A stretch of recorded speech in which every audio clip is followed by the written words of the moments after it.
आपके साथ शिप्रा सैनी।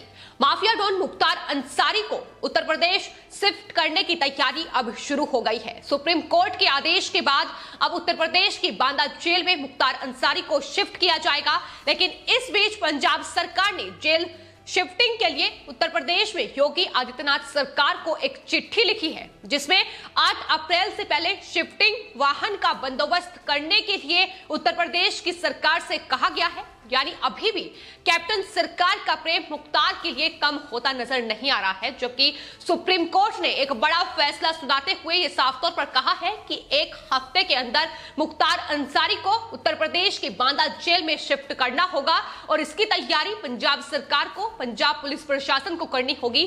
लेकिन फिलहाल आपको बता दें, मुख्तार अंसारी उत्तर प्रदेश में डॉन गैंगस्टर के रूप में उनपे कई गंभीर धाराओं में मुकदमे दर्ज है, जिसको लेकर लगातार उत्तर प्रदेश की सरकार कोशिश में थी कि उसे उत्तर प्रदेश जल्द से जल्द शिफ्ट किया जाए, ताकि लंबित जो मामले हैं उसकी सुनवाई हो पाए और उन्हें अपने आरोपों की सजा मिले। और अब जब उत्तर प्रदेश की जेल में मुख्तार अंसारी को शिफ्ट किया जा रहा है, तो इस बीच उत्तर प्रदेश के अपर मुख्य सचिव गृह अवनीश अवस्थी को एक पत्र लिखा है, जिसमें उन्होंने मुख्तार अंसारी के लिए सुरक्षा के इंतजाम करने की बात कही है। उन्होंने मुख्तार अंसारी की सुरक्षा को लेकर चिंता जाहिर की है। चिट्ठी के मुताबिक मुख्तार अंसारी की कस्टडी जल्द ही ट्रांसफर होते ही उसे उत्तर प्रदेश की बांदा जेल में शिफ्ट किया जाएगा। पंजाब सरकार ने उत्तर प्रदेश सरकार से 8 अप्रैल से पहले मुख्तार अंसारी के लिए ये कहा है कि उसके सुरक्षा के पुख्ता इंतजाम किए जाए, इसके अलावा वाहन का बंदोबस्त किया जाए। एक बार फिर से स्वास्थ्य का हवाला दिया गया है। तो जाहिर तौर पर अभी भी ये नजर आ रहा है कि किस तरीके से कांग्रेस पार्टी की जो सरकार पंजाब में है, कैप्टन अमरिंदर की सरकार, वो मुख्तार अंसारी को बचाने के लिए तमाम हथकंडे अपना रही है। अभी भी उसकी सुरक्षा का डर, उसके स्वास्थ्य का डर पंजाब सरकार को सता रहा है। तो जाहिर तौर पर यह बता रहा है कि किस तरीके से एक गैंगस्टर का बचाव शुरू से ही कांग्रेस पार्टी की सरकार करती नजर आई है। लेकिन अब सुप्रीम कोर्ट ने जो फैसला सुनाया है, जाहिर तौर पर पंजाब सरकार के लिए एक बड़ा झटका था। लेकिन वही उत्तर प्रदेश के मुख्यमंत्री योगी आदित्यनाथ से लेकर तमाम उत्तर प्रदेश सरकार में नेता ये कह चुके हैं कि वो गैंगस्टर है, माफिया है, उसके जो आरोप उस पर लगे हैं उसका हिसाब किताब उत्तर प्रदेश में ही होना है। ऐसे में जो लंबित मामले हैं, हत्या से लेकर कई गंभीर मामले उस पर दर्ज हैं, ऐसे में उनकी सुनवाई जरूरी है। और अब जब उत्तर प्रदेश की बांदा जेल में शिफ्ट किया जाएगा, तो जाहिर तौर पर तमाम जो आरोप हैं, जो तमाम गंभीर धाराएं उस पर लगी हैं, तो उसमें उनका हिसाब किताब होगा। लेकिन जो लेटर लिखा गया है उसकी अगर बात की जाए, तो मुख्तार अंसारी की सुरक्षा को लेकर चिंता जताते हुए कड़े इंतजाम करने की बात उत्तर प्रदेश सरकार से कही गई है। इसके साथ ही मेडिकल सुविधाएं मुहैया कराई जाए, इसके लिए भी कहा गया है। पंजाब सरकार ने लेटर में मुख्तार अंसारी के स्वास्थ्य को लेकर चिंता जाहिर की है। इतना ही नहीं, मुख्तार की शिफ्टिंग के लिए वाहन का बंदोबस्त करते वक्त उसकी मेडिकल रिपोर्ट्स का भी ध्यान रखा जाए, इसका हवाला भी पंजाब के अपर मुख्य सचिव गृह ने दिया है। तो जाहिर तौर पर यही तमाम चीजें रही हैं जो कांग्रेस पार्टी की सरकार पर सवाल उठते रहे हैं।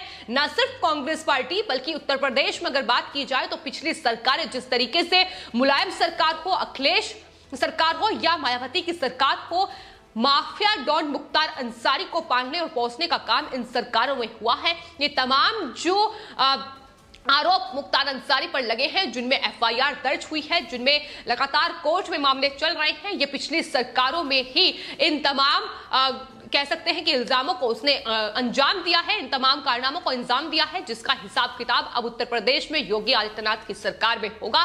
और अभी भी कांग्रेस पार्टी की सरकार लगातार मुख्तार के बचाव में उतरी हुई है। लेकिन इस बीच आपको बता दें, जो तमाम मुख्तार अंसारी से जुड़े केस हैं वो भी निकलकर सामने आ रहे हैं। फिर चाहे वो मशीन गन को लेकर चर्चा हो या फिर एम्बुलेंस को लेकर जो विवाद अभी छिड़ा हुआ है। हाल ही में मुख्तार अंसारी सुप्रीम कोर्ट के फैसले के बाद आपको बता दें मोहाली कोर्ट पहुंचे थे, जहां पर उन्होंने याचिका दायर की थी। व्हील चेयर पर बैठकर वो कोर्ट पहुंचे। लेकिन इस बीच एक एम्बुलेंस को लेकर लगातार जो चर्चा है वो छिड़ी हुई है। एम्बुलेंस जो बुलेट प्रूफ एम्बुलेंस है, सारी हाई प्रोफाइल सुविधाएं उस एम्बुलेंस में मुख्तार अंसारी के लिए मुहैया कराई गई हैं।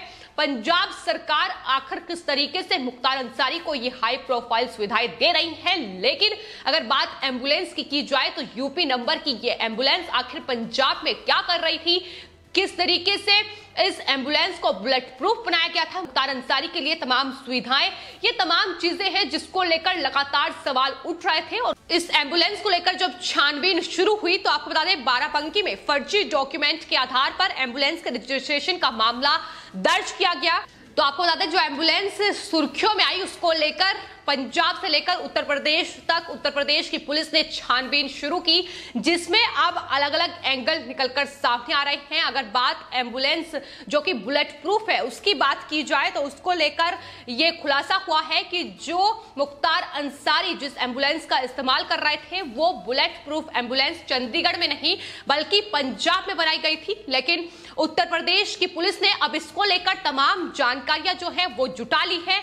एम्बुलेंस को 2013 में पंजाब में बुलेट प्रूफ बनाया गया था और एम्बुलेंस को बुलेट प्रूफ तैयार करने के लिए मुख्तार के ही एक खास उद्योगपति ने अहम भूमिका निभाई थी, ये भी खुलासा हुआ है। तो जाहिर तौर पर बहुत पहले से कहीं ना कहीं पंजाब में मुख्तार अंसारी को संरक्षण मिला हुआ था।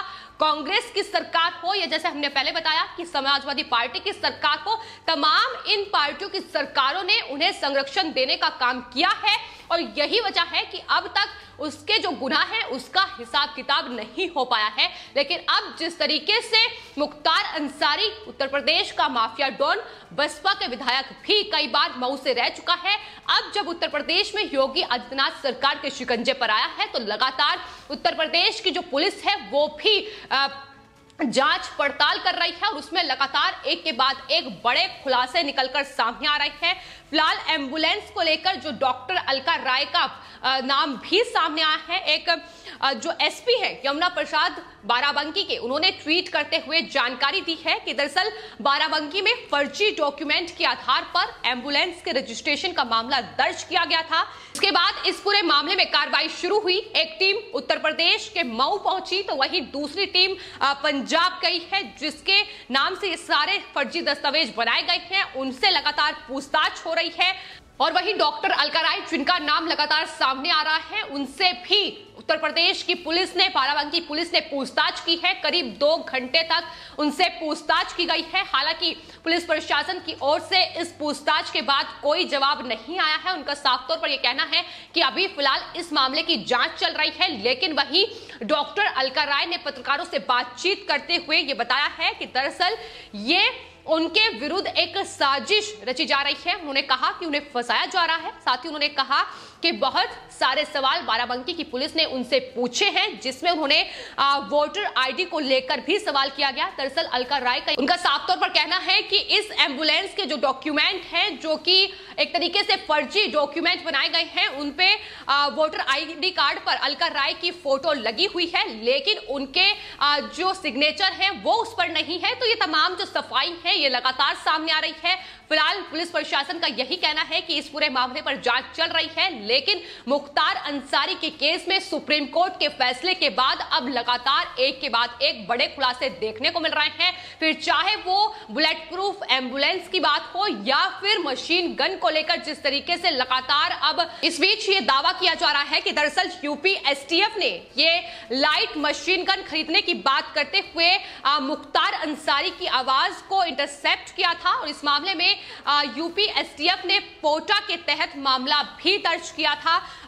मुन्नर यादव और बाबूलाल पर केस दर्ज हुआ था। ये दोनों मुख्तार अंसारी के करीबी हैं। तो ना सिर्फ मुख्तार अंसारी को लेकर एक मामला है, बल्कि अलग अलग मामले हैं जिन पर लगातार उत्तर प्रदेश में उन पर केस दर्ज है। फिर चाहे वो मशीन गन को लेकर हो या फिर तमाम दूसरे मामले हो। कृष्णानंद राय जो कि बीजेपी के नेता रहे हैं, उनकी हत्या का आरोप भी मुख्तार अंसारी पर लगा है। उनकी पत्नी अलका राय की ओर से कांग्रेस पार्टी में प्रियंका गांधी वाड्रा तक को लेटर भी लिखा गया था, जब पंजाब सरकार उन्हें उत्तर प्रदेश शिफ्ट करने के लिए तैयार नहीं थी। तो मुख्तार अंसारी कोई मामूली गैंगस्टर नहीं है, बल्कि 10 अलग अलग जो मामले हैं वो उत्तर प्रदेश में उन पर दर्ज हैं और मऊ से विधायक रह चुके हैं। ऐसे में मऊ में जिस तरीके से उन पर हत्या और तमाम दूसरे बड़े आरोप लगे हैं, अब उनका हिसाब किताब होना बाकी है और यही वजह है कि उत्तर प्रदेश सरकार के लिए मुख्तार अंसारी की उत्तर प्रदेश में शिफ्टिंग एक बड़ी सफलता के तौर पर मानी जा रही है। फिलहाल आपके इस पूरे मामले को लेकर क्या राय है, हमें कमेंट बॉक्स में जरूर लिखें और चैनल को सब्सक्राइब करें। धन्यवाद।